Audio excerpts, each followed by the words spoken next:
तो social media रे अनेक समय रे प्रेमानंद महाराज जी को देखिथिबे।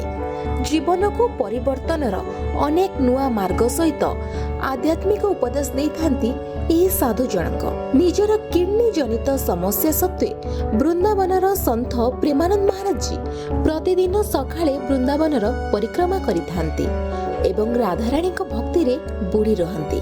तेबे अनेक लोकों भली आपणक मनरे भी एही प्रश्न निश्चिंत आसुथिबो जे प्रेमानंद महाराज जी को वास्तव रे कौन रोग होईची जेउथि पई तांको किडनी क्षतिग्रस्त होईची। सूचना अनुसार प्रेमानंद महाराज जी ऑटोसोमाल डोमिनेंट पॉलीसिस्टिक किडनी रोग रे पीड़ित।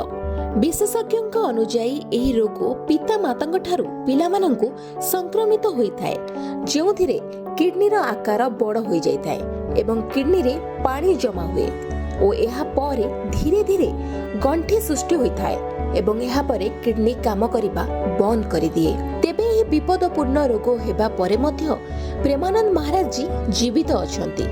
एसबु देखि चिकित्सा विज्ञान मध्य आश्चर्य हेउछि।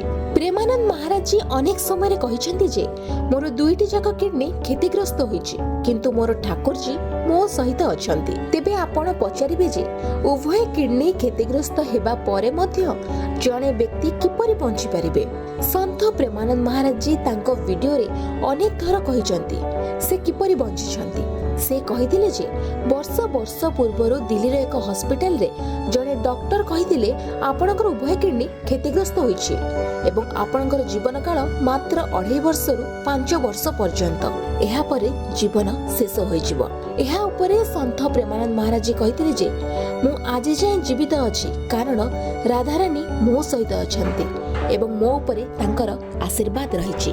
दर्शक बंधु वीडियो तो देखिले जदि भलो लागि थाए हमकु सब्सक्राइब करिवे और वीडियो टी को शेयर करबा को जमार भूलिबे नाही।